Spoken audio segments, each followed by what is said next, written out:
लबल की कहानी।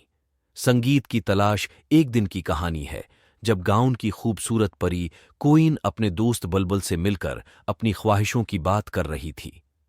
परी कोइन: बुलबुल, मैं बहुत अकेला महसूस कर रही हूं। मैं कुछ ख्वाबें देखती हूं जो मुझे संगीत की तरफ ले जाती हैं। मैं इन ख्वाबों को पूरा करना चाहती हूं, लेकिन मेरे पास गाने की माहिरी की तरह खूबसूरत आवाज नहीं है।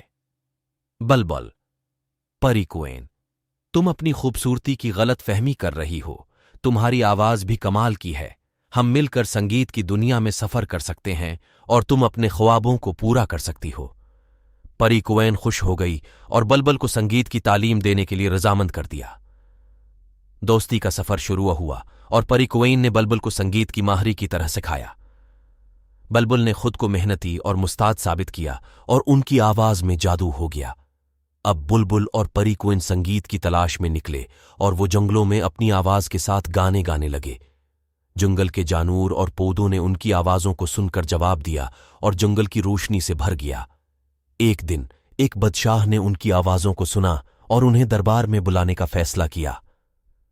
वो अपनी आवाज को पूरे मुमल्लके के सामने पेश करने की इजाजत दिए। बुलबुल और परी कोइन ने दरबार में जाकर अपने संगीत को पेश किया और सबने उनकी खूबसूरती और मौसीकी को देखकर हैरान हो गए।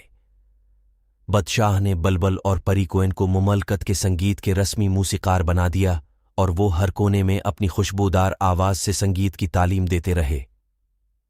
ये कहानी हमें ये सिखाती है कि हम अपने ख्वाबों को पूरा करने के लिए मेहनत, इस्तेदाद और दोस्ती का साथ काम करने की जरूरत होती है।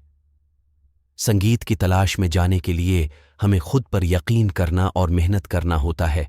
परी कोइन और बुलबुल की कहानी ने हमें यह भी याद दिलाया कि हमें अपने ख्वाबों को पूरा करने के लिए दोस्तों की मदद लेनी चाहिए और ये हमें अपने लिखने, पढ़ने और खेलने के साथ खेलने की भी सिखाती है।